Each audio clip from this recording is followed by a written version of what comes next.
You're standing on a dock, looking at two boats. One is brand new, white, shiny, $60,000. The other is old steel, $12,000. Scratched paint. Here's what nobody told me. That old steel boat will still be floating long after the shiny one is a crack-riddled fiberglass coffin in a landfill. I didn't believe it. I laughed at it, honestly. I thought a cheap steel hull was a rusting death trap waiting to sink me. Then I bought one, and everything I thought I knew about boats fell apart.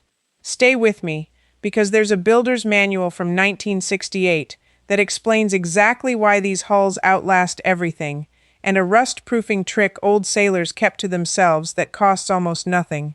If you've ever dreamed of owning a boat without going broke, this was made for you.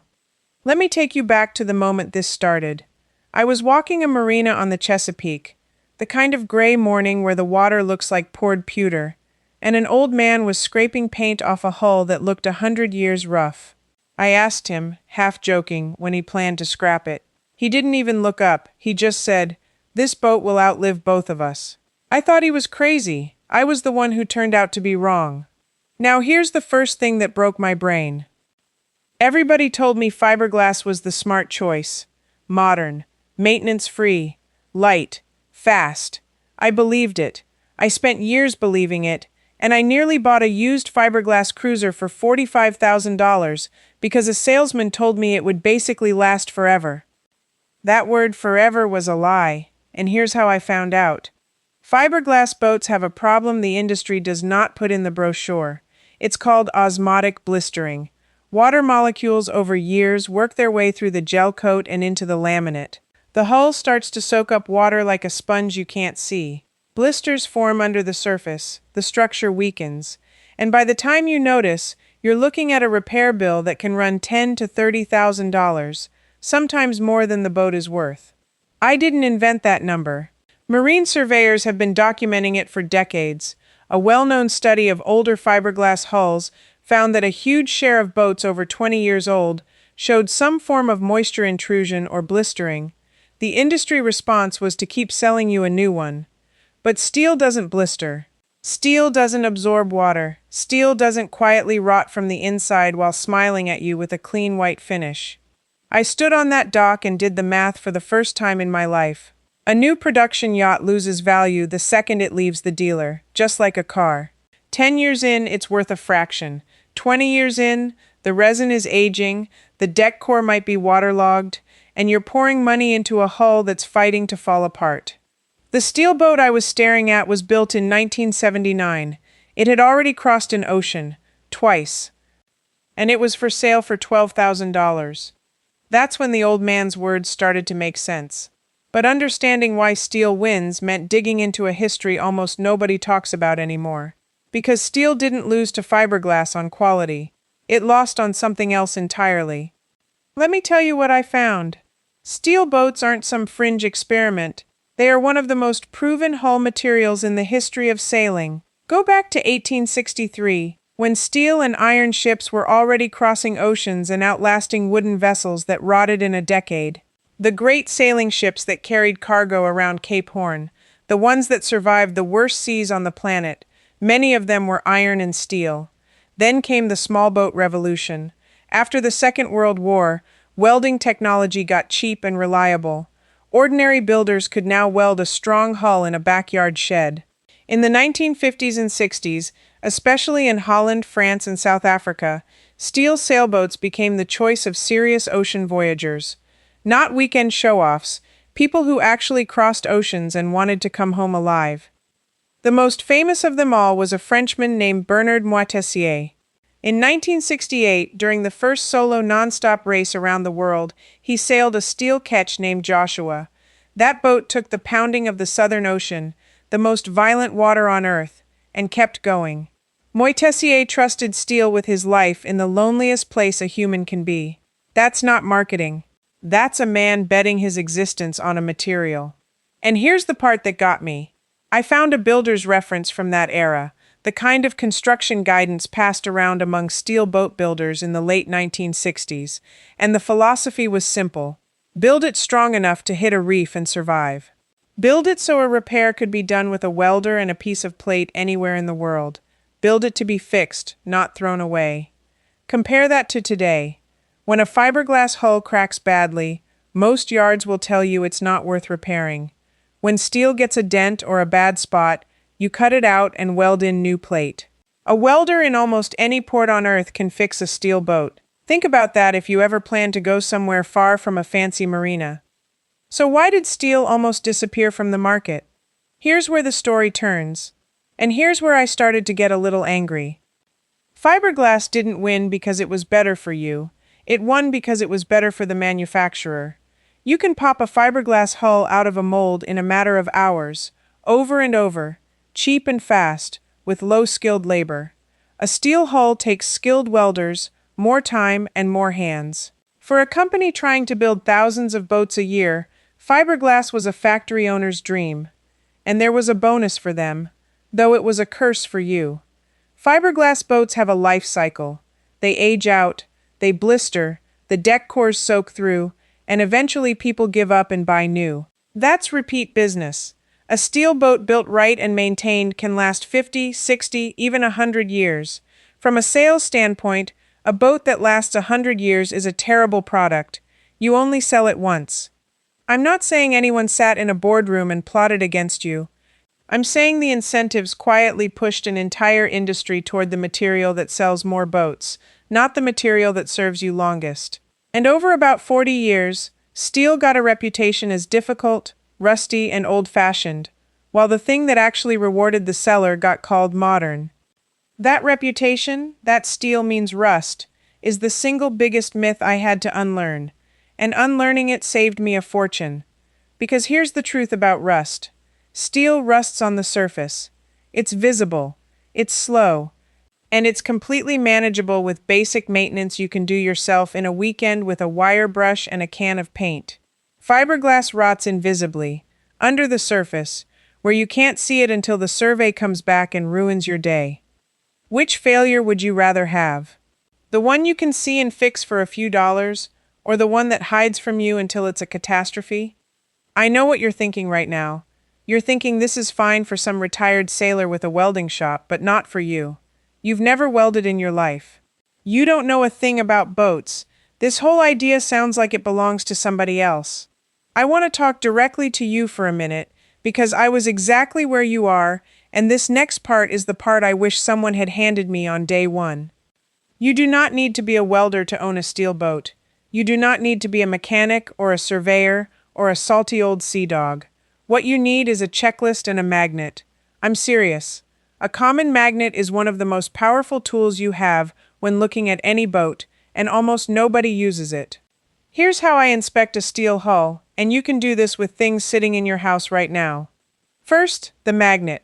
Take a strong magnet, wrap it in a thin cloth so you don't scratch the paint, and run it along the hull, especially low near the waterline and in the bilge. On healthy steel, the magnet grabs firmly. Where the steel has thinned from rust, or where someone has hidden a problem with a thick smear of filler putty, the magnet's pull gets weak or vanishes. Filler is not magnetic. In 30 seconds, that magnet tells you where somebody tried to hide trouble. A fiberglass survey to find hidden trouble can cost you hundreds of dollars. Your magnet is free. Second, the flashlight and your own two hands. Steel boats show you everything on the inside. Climb into the bilge, the lowest inside part of the hull, and shine a light around. You're looking for heavy scaling, deep pitting, or flaking rust. Light surface rust is normal and easy. Deep pits that look like the surface of the moon are the warning sign. Run your fingers along the frames. You're feeling for solid metal versus crumbly weak spots. Third, the tap test. Take a small hammer and gently tap along the hull plate and the frames. Good steel rings with a clear, sharp note. Bad, thin, or heavily rusted steel gives a dull, dead thud. Your ears will tell you what your eyes might miss. Sailors have used this trick for over a century, and it still works better than most gadgets. I did exactly this on that $12,000 boat.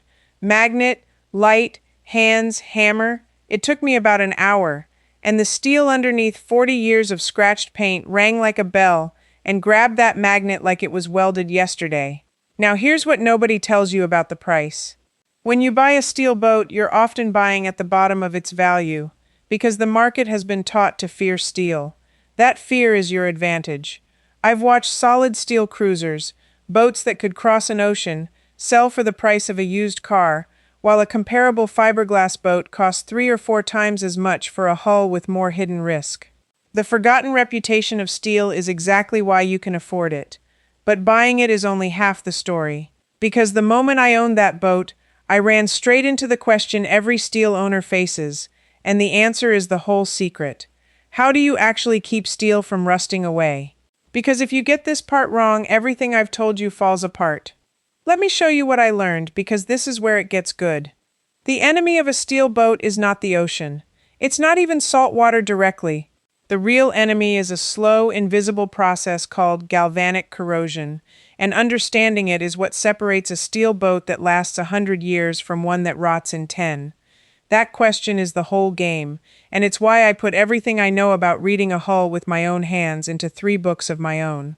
In them, I walk you through the tests a surveyor uses before you ever write a check, the ordinary failures you can name and fix yourself instead of handing to a boatyard, and how to pick one honest old hull, steel, wood, or glass, that outlives the shiny new ones on a fixed income.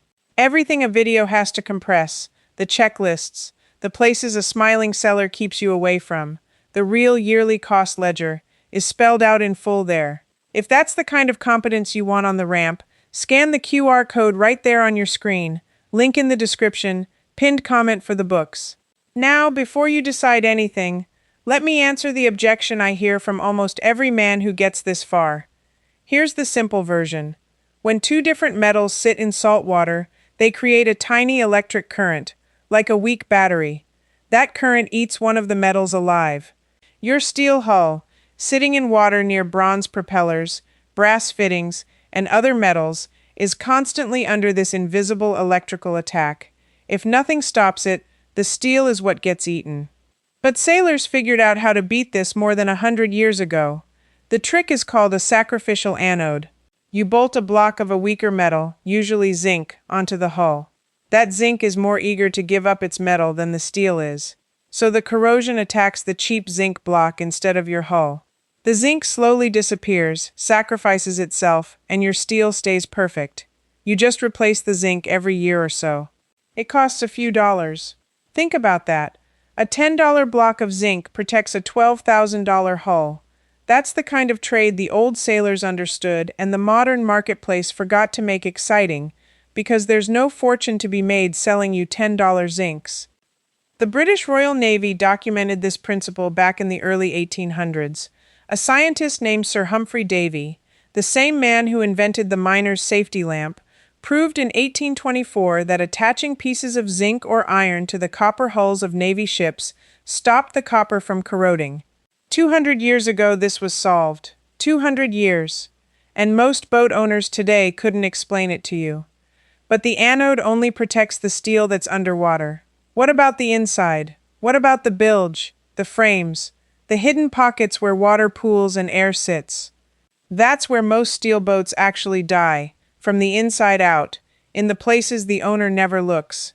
And that's the problem I couldn't solve with a zinc block or a can of ordinary paint. For weeks this bothered me. Modern marine coatings for the inside of a steel hull are expensive, they need perfectly clean bare metal, and they crack over time.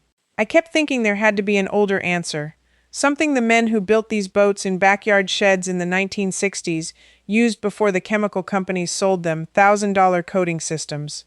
So I went digging, and what I found is the thing I most want to give you today.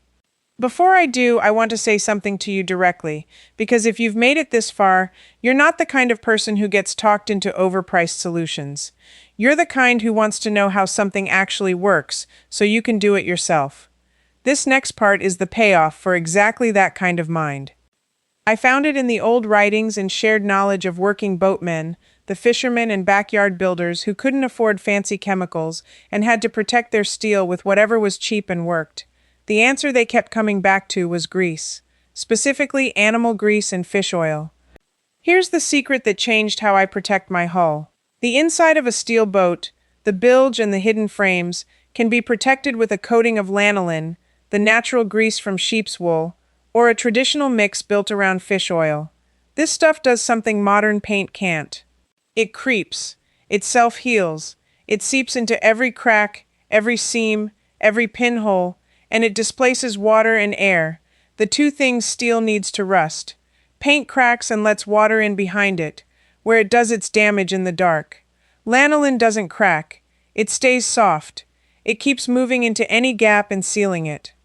Fishermen coated their gear and their steel with fish oil and grease for generations because it was cheap, it was everywhere, and it flat out worked. Lanolin, the wool grease, was used to protect metal tools, wire ropes, and fittings from salt corrosion long before anybody sold you a spray can with a fancy name. In fact, some of the modern rust-proofing sprays you can buy today, the ones marketed as high-tech marine miracles, are lanolin-based. They just don't tell you that on the front of the can, and they charge you accordingly. Here's how you use it, and you can do this on any steel or metal thing you own, this weekend, for almost nothing. Get lanolin, which you can buy cheaply, and if it's thick, warm it and thin it slightly with a little mineral spirits or even linseed oil so it brushes or sprays on. Clean the metal as best you can, knock off loose rust with a wire brush, and coat it. Get it into the seams, the corners, the bolt heads, the low spots where water sits. It goes on, it creeps into the gaps, and it forms a soft, self-healing barrier that water and oxygen cannot get through. Redo it every year or two. That's it. This isn't just for boats. Think about it. Your garden tools rusting in the shed, the hinges and latches on your gate, the trailer frame eating itself every winter from road salt, the undercarriage of your truck, the old cast iron and steel around your house that you've been slowly losing to rust. A cheap tub of lanolin protects all of it, the same way it protected the hulls of ocean-crossing boats built by men who couldn't afford to be wrong. I coated the entire bilge of my steel boat with a lanolin mixture that cost me less than the price of a nice dinner. 2 years later, I opened it up, expecting the worst. The steel underneath was clean, no new rust. The grease had crept into seams I couldn't even reach with a brush and sealed them from the inside. A modern coating system would have cost me over $1,000 and cracked in the same conditions. That's the moment the old man on the Chesapeake was finally completely right. This boat will outlive both of us. Not because steel is magic, but because steel can be understood, maintained, and healed by an ordinary person with cheap materials and a little knowledge. Fiberglass asks you to trust it and buy a new one when it fails. Steel asks you to learn it, and then it serves you for the rest of your life. Let me put the whole picture together for you, because now the numbers tell a story that flipped my entire idea of what owning a boat means. A new production sailboat, 40 feet long, will cost you somewhere between $200,000 and $500,000. 10 or 15 years later, it's worth a fraction of that, and the hidden aging has already begun. You will spend the rest of your ownership fighting depreciation and hoping the deck core hasn't turned to mush. A solid steel cruiser from the 1970s or 80s, the golden age of backyard and small yard steel building, can be found for $10,000 to $30,000.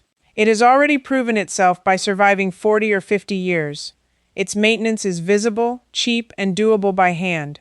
Its repairs can be made with a welder in any working port on Earth. And its value has already hit bottom, which means it isn't going to keep falling out from under you the way a new boat does. I ran my own real costs for a full year. Zinc anodes, a few dollars each. A tub of lanolin and some paint for the bilge, under $100. A gallon of good topside paint to keep the outside sharp. Wire brushes, sandpaper, and my own weekend labor. My entire yearly hull maintenance cost less than a single month of the loan payment my neighbor makes on his shiny new fiberglass boat, the one he's terrified to actually take anywhere rough. And that's the quiet freedom nobody sells you. When your boat is cheap, proven, and repairable, you actually use it. You take it to the far anchorage. You bump the unmarked shoal and shrug because it's steel. You sail it hard, the way it was built to be sailed, instead of babying a fragile, expensive shell and praying nothing goes wrong. I want to be honest with you, because I promised you the skeptic's truth, not a sales pitch. Steel boats are not perfect. They're heavier, so they can sail a little slower than a light modern racer. They demand that you stay on top of the maintenance, that you don't ignore rust for 10 years and let it win. If you neglect a steel boat completely, it will punish you, same as anything. But here's the thing. Every one of steel's weaknesses is honest. It tells you the truth. It shows you its problems on the surface where you can see them and fix them. It never hides its failures until the moment they sink you. And in exchange for a little attention, it gives you something almost nothing else in the modern world gives you anymore. It gives you a machine that can genuinely last longer than you will, that you can understand completely, and that you can fix with your own two hands. That old man scraping paint on that gray Chesapeake morning knew something I didn't. He wasn't maintaining a rusty old boat. He was maintaining his freedom, cheaply, on his own terms, with knowledge that used to be common and somehow got buried under 40 years of glossy brochures. I found that knowledge again, and now you have it too. So here's what I want you to carry away from all this. The most durable, most repairable, most honest boat on the water is often the cheapest one on the dock, sitting there ignored because we were all taught to fear the very thing that makes it last. You didn't just learn about boats today, you got back a piece of practical thinking that says the old, proven, fixable thing is very often better than the new, shiny, disposable one, whether it's a hull, a tool, or a truck. That's who you are if you made it this far. You're someone who would rather understand a thing and maintain it than be sold a replacement every 10 years. You trust what's been tested by real people in real conditions over what's been polished up in an advertisement. That instinct is worth more than any boat. Now I want to hear from you. Here's my question, and I really want you to answer it. Would you trust a 40-year-old steel hull that rang like a bell under the hammer, or would you still take the shiny new fiberglass boat, knowing what you know now about blistering and hidden rot? Tell me honestly in the comments, because I want to know if I've changed your mind the way mine got changed on that dock. And while you're there, tell me where you're watching from. I'm always amazed how far this stuff travels. If recovering this kind of buried, practical, money-saving knowledge is your thing, then you're one of us, and you should stick around, because this is exactly what we do here.